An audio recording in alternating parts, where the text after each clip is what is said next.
ولا يحصي نعماءه العادون ولا يعدي حقه المجتهدون الذي ليس لصفته حد محدود ولا نعت موجود ولا وقت معدود ولا أجل ممدود فطر الخلائق بقدرته ونشر الرياح برحمته الصلاة والسلام على الرسول المسدد المصطفى الأمجد المحمود الأحمد سيدنا ومولانا ومولى الكونين جد الحسن والحسين عاني أبا القاسم محمد اللهم صل على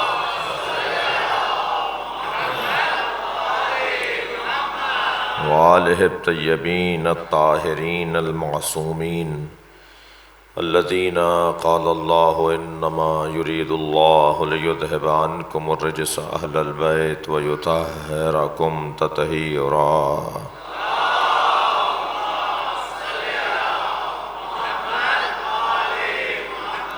ولعنة الله على أعدائهم أجمعين من يوم عداوتهم إلى قيام يوم الدين أما بعد قال الحكيم في قرآن الكريم بسم الله الرحمن الرحيم والعصر إن الإنسان لفي خسر إلا الذين آمنوا وعملوا الصالحات وتواصوا بالحق وتواصوا بالصبر صلوات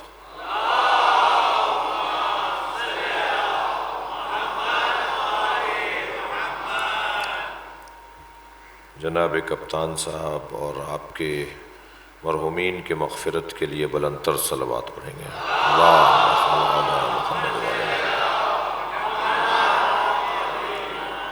حاجات کی برابری خاص طور پر جناب شاہد نقوی صاحب کی والدہ کی صحت کاملہ کے لیے آپ سب عزیز و قارب میں جو بیمار ہیں اور خاص طور پر جو وبا عام ہوئی ہے اس کے خاتمے کے لیے اور اس سے شفا کے لیے بلند تر صلوات پڑھیں گے اللہ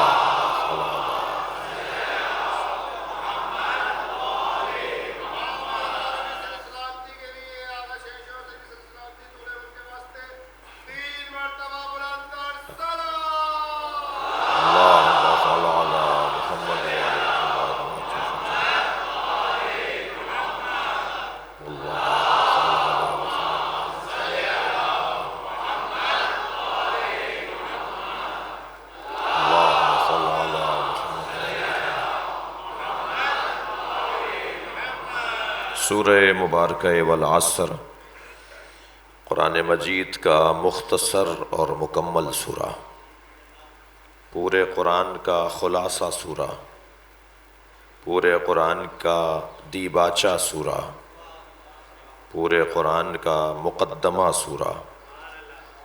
مکمل قرآن پڑھیں تو جو کچھ اس میں تفصیل سے ملے گا وہ سب کچھ سورہ والعصر میں اختصار کے ساتھ بیان ہوا ہے۔ سورہ والعصر گویا قرآن کی فہرست ہے کہ قرآن میں لکھا ہوا کیا ہے۔ سب سے پہلا تو پیغام اس سورہ کا یہ ہے کہ قرآن میں سب سے زیادہ اللہ نے جس زمانے کو یاد کیا ہے وہ عصر مصطفیٰ ہے۔ جس زمانے کو اللہ یاد کر رہا ہے اسی کی قسم کھا رہا ہے۔ اللہ نبی کے زمانے کی قسم کھا رہا ہے۔ والعصر، پھر ارشاد ہوا ان الانسان لفی خسر۔ پورا سورہ انسان، پورا قرآن انسان کے موضوع پر لکھا گیا ہے۔ یہ کتاب ہے، هو الذی انزل علیک الکتاب، یہ کتاب ہے، اور ہر کتاب کا ایک عنوان ہوتا ہے، ایک مضمون ہوتا ہے۔ ہر کتاب کسی مضمون پر لکھی جاتی ہے۔ قرآن بھی کتاب ہے، اس کا مضمون کیا ہے؟ قرآن کا مضمون انسان ہے، انسان کے موضوع پر لکھی گئی کتاب ہے۔ جتنی بھی انسانی ضروریات ہیں وہ سب قرآن میں بیان ہوئی ہیں۔ البتہ یہ اور بات ہے کہ جو اولویت رکھتی ہیں ضروریات انہیں بھی بیان کیا ہے، اور جو ثانویت رکھتی ہیں انہیں بھی بیان کیا ہے۔ مثلا کپڑے اولویت نہیں رکھتے، گاڑی سواری اہمیت نہیں رکھتی، مثلاً کھانے، مکانات، عمارتیں، ان کو ترجیح حاصل نہیں ہے، انسان کی انسانیت کو ترجیح حاصل ہے۔ اسلام کپڑوں سے متعلق بات نہیں کرتا، اسلام کا موضوع گاڑیاں نہیں ہے، قرآن کا موضوع سواریاں نہیں ہے، قرآن کا موضوع ڈش اور کھانے نہیں ہے۔ قرآن یہ بات ہی نہیں کرتا کہ تم کون سے کپڑے پہنو اور کون سے نہ پہنو۔ قرآن کہتا ہے جو چاہو پہنو، اپنی حیا بچاؤ۔ قرآن یہ نہیں کہتا کہ تم مثلاً فلاں کھانا کھاؤ اور فلاں نہ کھاؤ، فلاں ڈش کھاؤ اور فلاں ڈش نہ کھاؤ۔ اسلام کہتا ہے جو چاہو کھاؤ مگر حلال کھاؤ۔ صلوات پڑھیں محمد و آل محمد۔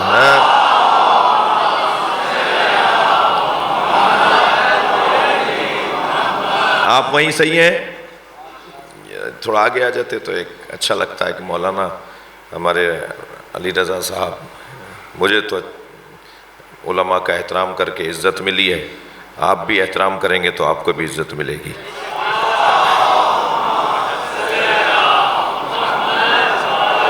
مل کر صلوات عطیہ کریں گے اللہ۔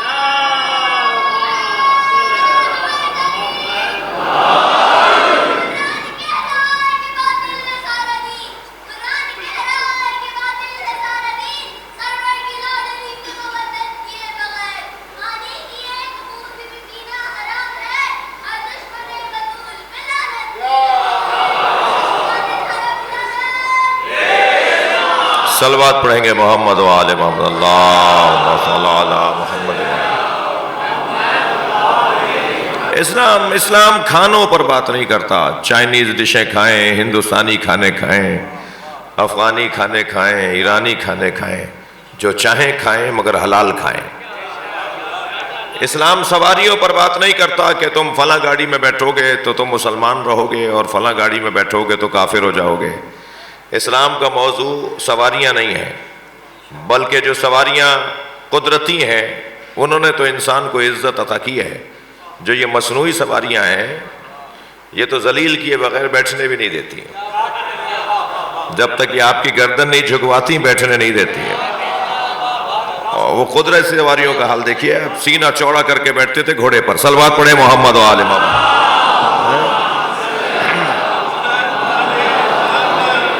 تو اسلام اس موضوع پر بات ہی نہیں کرتا کہ تمہاری سواریاں کیا ہیں۔ اسلام کہتا ہے جس سواری میں چاہو بیٹھو مگر پیدل چلنے والے کو آدمی مانو۔ یہ نہیں ہو کہ تم مہنگی گاڑی میں بیٹھے تو بس جو پیدل چل رہا ہے سائیکل پر ہے وہ انسان ہی نہیں ہے۔ روڈ پر آئے ہو تو ایسا لگتا ہے بس تم ہی کو آگے جانا ہے، باقی سب پیچھے رہیں۔ جی اسلام مکانات سے متعلق بات نہیں کرتا کہ فلاں انداز کا مکان بناؤ، 11 فٹ کی چھت ہونی چاہیے، کھڑکیاں ایسی ہوں، ٹائل ماربل ایسے ہوں۔ اسلام مکانات سے متعلق بات نہیں کرتا۔ قرآن یہ نہیں کہتا کہ مکان تمہارا کیسا ہونا چاہیے، قرآن یہ کہتا ہے کہ مکان بناؤ مگر دوسروں کا حق ادا کرنے کے بعد۔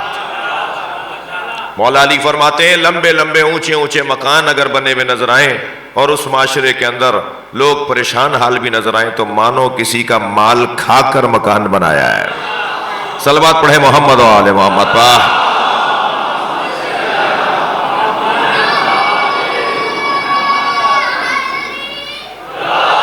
لہذا اصلی عنوان توجہ میں طرف رہے، اصلی عنوان قرآن کا انسان ہے، مادیت نہیں ہے۔ اور جب مادی چیزیں ہی نہیں ہیں اسلام کا عنوان تو پھر زمانہ کتنا ہی مادی ترقی کرتا رہے، اس کے ترقی کرنے سے قرآن پرانا نہیں ہوگا، اس لیے کہ قرآن تو انسان سے متعلق بات کرتا ہے اور انسان نہیں بدلتا۔ کپڑے بدلے، کھانے بدلے، گاڑیاں بدلی، مکانات بدلے، انسان نہیں بدلا۔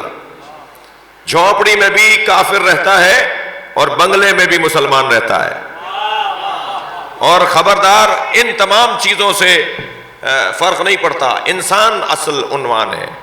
قرآن کہتا ہے جی انسان کو ان الانسان لفی خسر، انسان خسارے میں ہے، سارے انسانوں کی بات ہو رہی ہے۔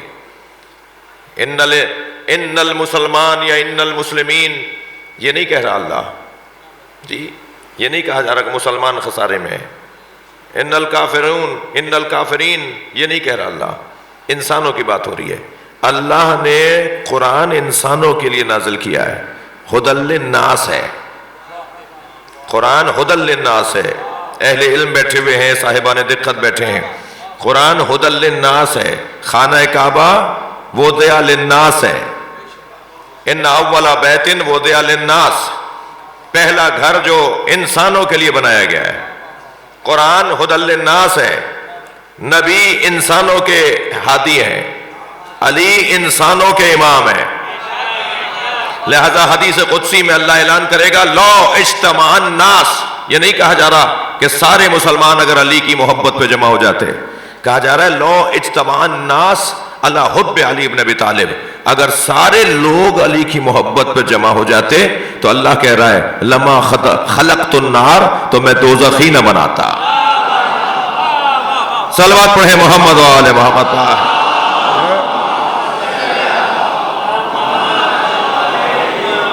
قرآن انسانوں کے لیے آیا ہے، نبی انسانوں کے لیے آئے ہیں، کعبۃ اللہ انسانوں کے لیے ہے، علی مولا انسانوں کے لیے ہے، یہ امام بارگاہ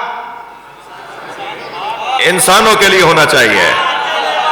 یہ نہیں پوچھا جائے گا دروازے پر کہ سنی ہو یا شیعہ، یہ نہیں پوچھا جائے گا دروازے پر کہ تم مسلمان ہو یا غیر مسلم۔ آپ نے اتنا بڑا خرچہ مسجد کے علاوہ کیا ہوا ہے، مسجد میں ہندو نہیں جا سکتا، یہودی نہیں جا سکتا۔ کل اگر یہودی نے کھڑے ہو کر اللہ سے شکایت کر دی کہ یا اللہ میں دین سمجھنے گیا تھا، مسلمان تو مسجد میں نہیں آنے دے رہا تھا، میں اسلام کیسے سمجھتا، کوئی جواب نہیں دے سکے گا، آپ جواب دے سکیں گے۔ آپ نے مسجد کے ساتھ امام بارگاہ بنایا ہی اس لیے ہے، یہ حسین کا خیمہ ہے، ہر آنے والے حر کے لیے کھلا رہنا چاہیے۔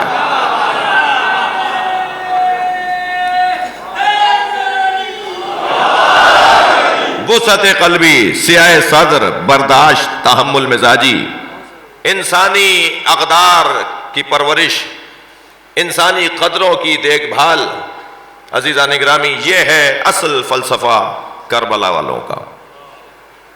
کربلا والوں کا اصل فلسفہ یہ ہے۔ ہمیں بہت ساری غیر ضروری چیزوں میں الجھا دیا گیا ہے اور وہ ہم مجبور بھی ہیں۔ ہم 2 گھنٹے کی تقریر کر دیتے ہیں اسی بات کے اوپر کہ پائچے اوپر ہونے چاہیے یا نیچے،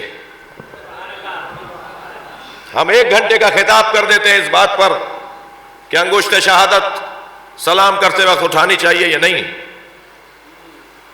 اور یہاں پر اخلاقیات تباہ ہیں، انسانیت رخصت ہے، پڑوس کا پڑوس سے کوئی تعلق نہیں ہے، معاشرہ ایک دوسرے سے اجنبی ہوتا جا رہا ہے۔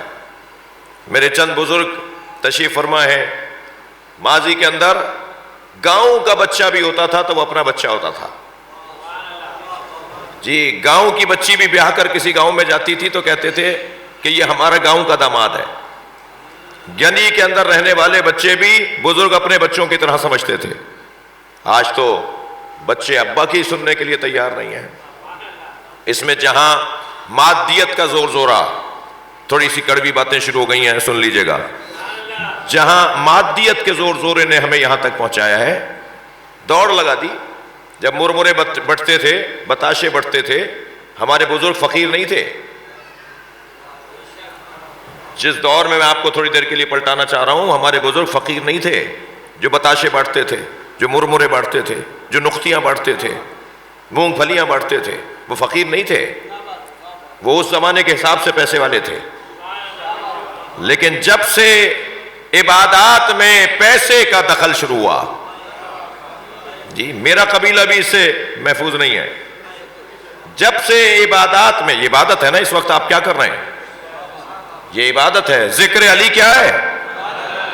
یہ کوئی بار بار بتانے کی ضرورت ہے کہ جو ہم اس وقت کر رہے ہیں عبادت کر رہے ہیں۔ نبی نے اعلان کر دیا اپنی مجلسوں کو علی کے ذکر سے زینت دو، فرما دیا علی کا ذکر عبادت، علی کی محبت عبادت، علی کے چہرے کو دیکھنا عبادت، علی علی بولنا عبادت۔ ہم مسلسل عبادت کی حالت میں نا، تو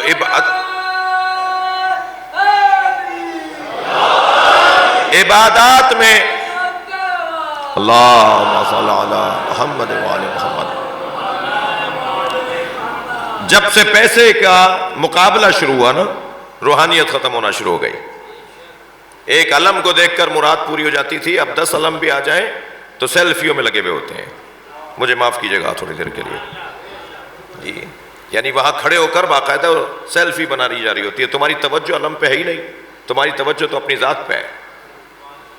تم اس منظر کو بھی محفوظ کر کے اپنے نفس کی تسکین کر رہے ہو۔ یہ جب سے پیسے کا دخل شروع ہوا ہے، یہ پیسے کی ریل پیل شروع ہوئی ہے، پیسے کی بنیاد پہ بڑی اور چھوٹی مجلس ہوئی ہے۔ جی خفا ہو رہے ہیں آپ اس سے؟ پیسے کی بنیاد سے جب سے چھوٹی اور بڑی مجلسیں ہوئی ہیں نا، پہلے چھوٹی اور بڑی مجلس کا نام ہی نہیں ہوتا تھا، یعنی مجلس مجلس ہوتی تھی، چھوٹی بڑی نہیں ہوتی تھی۔ آج جہاں خرچہ زیادہ ہے وہ بڑی مجلس ہے، جہاں خرچہ کم ہے وہاں چھوٹی مجلس ہے۔ تو بس عزیزان گرامی، ہم سے بہت ساری چیزیں رخصت ہو جائیں گی۔ کیا کریں کہ اس دور میں پلٹ آئیں جس دور میں پلٹنا ہمارے فائدے میں۔ ہم جتنی دیر تک مجلس میں بیٹھے ہیں اتنی دیر تک عصر مصطفیٰ میں پلٹنا چاہتے ہیں، اور اگر عصر مصطفیٰ میں پلٹ گئے تو ہمیں قرآن بھی وہیں سے ملے گا، علی بھی وہیں سے ملیں گے، حسن حسین جناب زہرا کی محبت، اور سب سے بڑی چیز اللہ بھی اسی زمانے سے ملے گا۔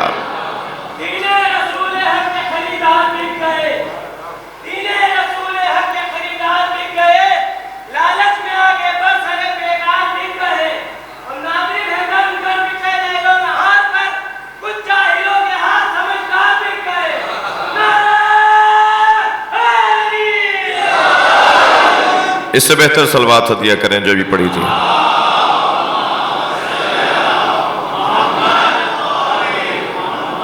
سورہ مبارکہ والعصر کے اندر موجود مضامین، سب سے پہلی بات تو عصر مصطفیٰ کی اللہ قسم کھا کر ہمیں توجہ دلا رہا ہے، پلٹا رہا ہے، پلٹ جاؤ اس زمانے میں جس زمانے میں تمہیں سب کچھ ملے گا۔ اور پھر اعلان ہو رہا ہے ان الانسان لفی خسر، سب سے پہلی بات انسانیت، سب سے پہلی بات انسانیت۔ مولا فرما رہے مالک میں جہاں تمہیں گورنر بنا کر بھیج رہا ہوں وہاں تمہارے دو بھائی ہیں، دو طرح کے بھائی ہیں، یا تمہارا دین میں تمہارا بھائی ہے یا انسان ہونے میں تمہارا بھائی ہے۔ دونوں کے ساتھ ایک جیسا رویہ رکھنا، دونوں کے ساتھ تمہارا ایک جیسا انداز ہو۔ یہ علی ولی اللہ تک کلمہ پڑھتا ہے، یہ میرا دینی بھائی ہے۔ جو علی ولی اللہ تک کلمہ نہیں پڑھتا، محمد الرسول اللہ پہ رک جاتا ہے، وہ انسانی بھائی تو ہے۔ اور جو اور پیچھے چلے جائیے، اگر کوئی لا الہ الا اللہ بھی نہیں پڑھتا تو وہ انسانی بھائی تو ہے۔ اور اگر آپ کہتے ہیں اور میں کہتا ہوں کہ اگر وہ انسان اچھا ہوتا تو مسلمان ہوتا، تو آپ ہنر کر کے دکھائیے، اسے مسلمان بنائیے۔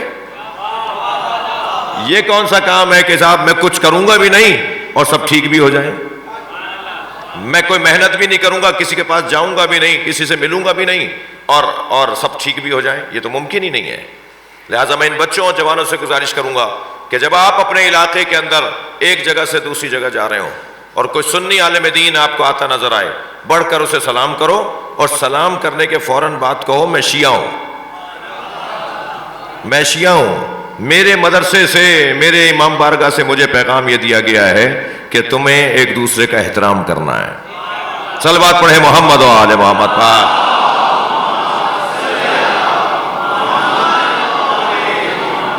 سب سے پہلا پیغام، سب سے بنیادی بات انسان ہونے میں ہے، سب سے بنیادی بات۔ مصائب نہیں پڑھ رہا لیکن اپنے مدعا پر ایک دلیل اور بڑھا رہا ہوں۔ حضرت علی اکبر شہید ہو چکے کربلا میں، حضرت عباس شہید ہو چکے، جوانان بنی ہاشم شہید ہو چکے، پھر بھی کربلا میں امام حسین نے 10 سے زیادہ یزیدی لشکر کے سپاہیوں کو فرار کرنے کا موقع دیا۔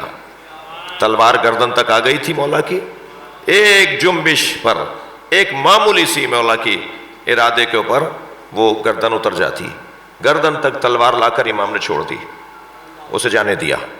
جب 10 لوگ اتنی تعداد میں، 10 کی تعداد میں ایک سپاہی نے نوٹ کر لیا، دیکھ لیا کہ حسین ایسے چھوڑ دیتے ہیں لوگوں کو، تو وہ گھوڑے پر تو تھا، ایسے سامنے آ گیا امام کے تاکہ امام کو آواز دے تو امام بات کریں اس سے۔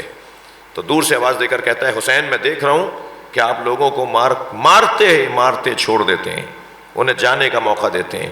تو امام نے وہیں سے آواز دے کر کہا، ایسے جیسے وقت ہی نہ ہو، جلدی سے جواب دو، امام نے فوراً جواب دیا اس کی نسل میں مومن آنے والا ہے. صلوات پڑھے محمد و آل محمد پاک.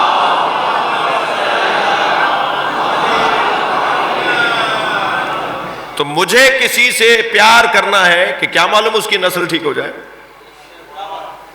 کیا معلوم وہ خود صحیح ہو جائے. سب سے بڑا ہنر عزیزان گرامی انسانیت ہے, سب سے بڑا ہنر. میری بڑی آرزو ہے مولانا علی رضا صاحب کہ ہمارے ہر امام بارگاہ میں ایک کلینک بھی ہو اور ڈاکٹر بیٹھے, اور جب ڈاکٹر وہاں بیٹھے گا اور ایک کمرے میں ڈاکٹر اور دوسرے میں دوائیاں مفت میں دی جا رہی ہوں گی, اور علاقے کا سنی, علاقے کا ہندو, علاقے کا عیسائی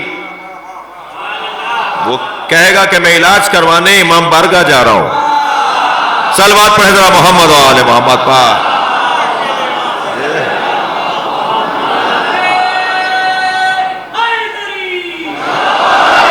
میں آپ کو اس ممبر کی مولا عباس کی قسم کھا کے کہتا ہوں, یہ صرف 10 سال کی پریکٹس کر لیجئے, 10 سال کے بعد آپ بھی نہیں چھوڑیں گے. انسانیت کی خدمت میں جو لطف اور ذائقہ اور مزہ ہے پھر اسے لینے کے بعد چھوڑتا نہیں ہے.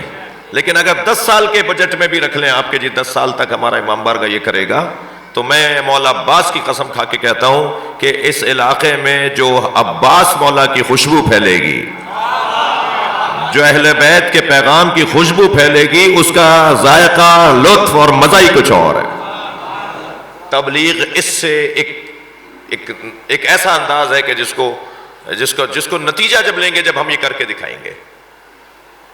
انسانیت, ظاہر ہے مدرسہ بنائیں گے تو ظاہر سنی بچے نہیں آئیں گے, کیونکہ تو آپ تو علی ولی اللہ خلیفۃ و بلا فصل تک کلمہ پڑھا رہے ہیں, تو وہ تو نہیں آئیں گے. لیکن علاج کروانے آئے گا, دوا لینے آئے گا. یہ اگر ہمارے پورے علاقوں میں ہو جائے, اور آہستہ آہستہ ہم اس تبلیغ کی کیفیت میں ہیں کہ یہ ایسا ہو.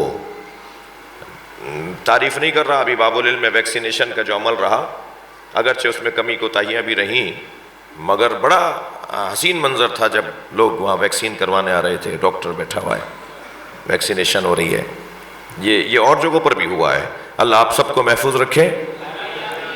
میری باتوں سے خفا تو نہیں ہو رہے آپ؟ تھوڑا سا آگے بڑھوں. سب سے پہلا عنوان انسانیت. اب وہ حسین مولا جو انسانیت کے لیے ہادی ہیں, ان کی زندگی کا حسین پہلو یہ 4 نکاتی منصوبہ ہے. حسین نے اس سورے کے اوپر مکمل عمل کر کے دکھایا ہے. سب سے پہلا ایمان, توجہ. دوسرا عمل صالح. تیسرا توجہ, حق گوئی اور حق سننا. چوتھا صبر کر کے دکھانا اور صبر کا ماحول بنانا. ہر ایک کا عمل اس کے مطابق ہے. اس مجلس میں اگر 1000 آدمی بیٹھے ہیں تو ہر ایک کی 2 رکعت نماز علیحدہ ہے. سب کی کسی کی نماز کی طرح نماز نہیں ہے. ہر ایک کی معرفت کے مطابق اور اس کے علم کے مطابق اس کی نماز ہے. جیسے جیسے اس کی معرفت گہری ہوتی چلی جائے گی, نماز کی قیمت بڑھتی چلی جائے گی.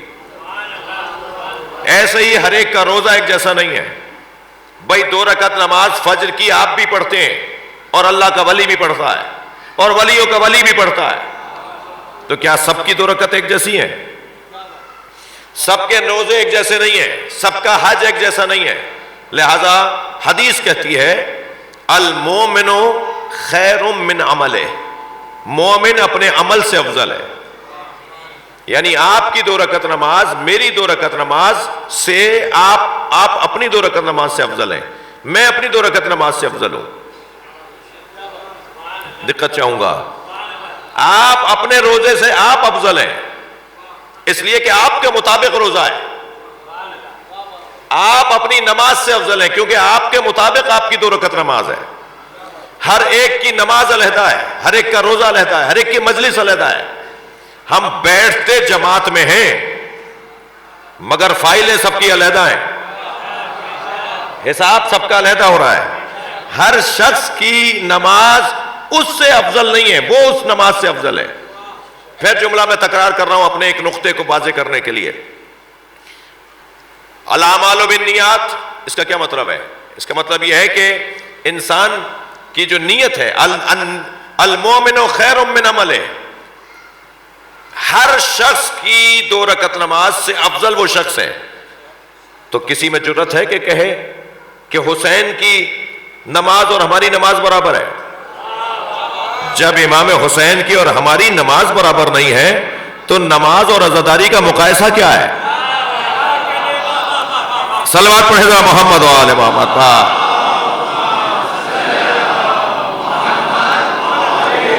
بھائی کوئی عبادت کسی عبادت سے مقایسے کی ہے ہی نہیں. ہر عبادت کا اپنا رنگ ہے. جب ہم اپنی عبادتوں سے افضل ہیں، کیوں؟ اس لیے کہ ہمارے مطابق وہ عبادت سج رہی ہے. جتنا ہم میں دم ہوگا اتنی ہماری عبادت میں گڑ ہوگا. جی تو امام حسین کی عبادت حسین کے مطابق. اب ذرا سنیے، ان الانسان لفی خسر الا الذین آمنوا وعملوا الصالحات. یہ خسارے سے وہ نکلے گا کہ جو صاحب ایمان ہوگا اور عمل صالح انجام دینے والا ہوگا.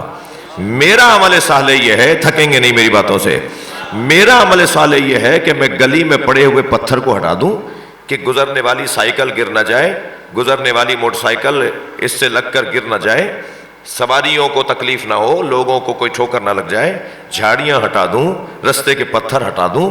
یہ میرا عمل صالح ہے. میرا عمل صالح یہ ہے. اور حسین کا عمل صالح کیا ہے؟ حسین مولا نے رستے سے کفر شرک کا وہ پتھر ہٹایا ہے کہ اب قیامت تک رستے صاف رہیں گے، اس لیے کہ کربلا زندہ ہے. بہت بڑا فرق ہے، قابل مقایسہ ہی نہیں ہے. ایک جیتا ہے اپنے جیسے فرد کے لیے اور ایک سسٹم کو بہتر کرتا ہے. حسین مولا کا عمل صالح نظام کو بہتر کرنے کے لیے تھا. حضرت ابراہیم کے چچا کا کارخانہ تھا بت بنانے کا. آزر جو چچا تھے حضرت ابراہیم کے، جنہیں قرآن نے ان کا والد کہا ہے، اب والد کی جگہ کہا ہے، انہوں نے پالا تھا انہیں. حضرت ابراہیم کے چچا آزر کا کارخانہ بت سازی ہے. اپنے چچا سے ایک دن بھی جا کر نہیں کہا کہ کارخانہ بند کر دیجئے، اور بت خانے میں جا کے بت توڑ دیے. سارے بتوں کو توڑ کر بڑے بت کے گلے میں کلاڑی لٹکا دی. آپ نے لوگوں کا نقصان کر دیا. میں سوال کر رہا ہوں تاریخ سے، آپ اپنے چچا سے کہتے کہ کارخانہ بند کر دیجئے؟ لیکن حضرت ابراہیم کی روش اور حسین کی روش ایک جیسی ہے. ساری برائیاں یزید میں ہیں. ہوا شارب الخمر معلن بالفسق قاتل و نفس محترمہ. شراب پیتا ہے، علنی گناہ کرتا ہے، بے گناہوں کو قتل کرواتا ہے. برائیاں ساری یزید میں ہیں، مگر اصلاح کرنے یزید کی نہیں جا رہے. فرما رہے انما خرجت لطلب الاصلاح فی امت جدی، میں اپنے نانا کی امت کی اصلاح کرنے جا رہا ہوں. تو امت کی تو ایک برائی بھی نہیں بتائی مولا نے. برائی بتائی یزید کی، اصلاح کر رہے ہیں امام امت کی. چاچا کارخانہ لگائے بیٹھے ہیں اور بت بنا رہے ہیں، آرڈروں پر بک کروائے جاتے ہیں. بت اتنا بڑا بنا دو، ایسا بنا دو، اتنا ایسا بنا دو، ویسا بنا دو، اور آرڈروں پہ بک تیار ہوتے ہیں، بت تیار ہوتے ہیں، اور پھر وہ بیچتے ہیں حضرت آزر. تو جا کے بت خانہ نے کارخانہ بند نہیں کروایا، بت خانے میں جا کے بت توڑ دیے. کیوں؟ یہی فرق ہے عمل صالح میں آپ کے اور میرے اور ابراہیم اور حسین کے. جو سسٹم کو تبدیل کرے. صلوات پڑھے ذرا محمد و آل محمد کا.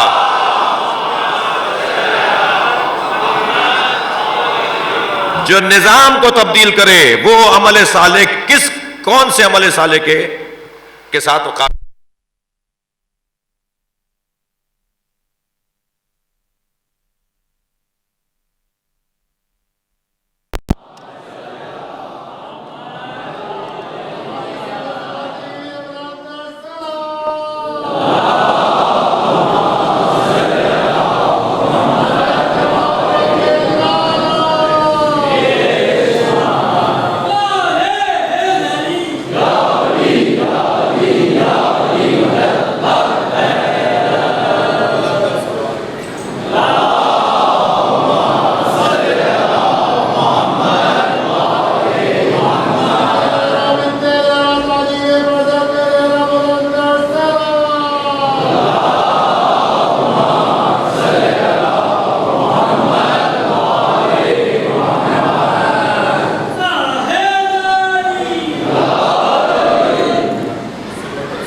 حضرت ابراہیم نے چچا کا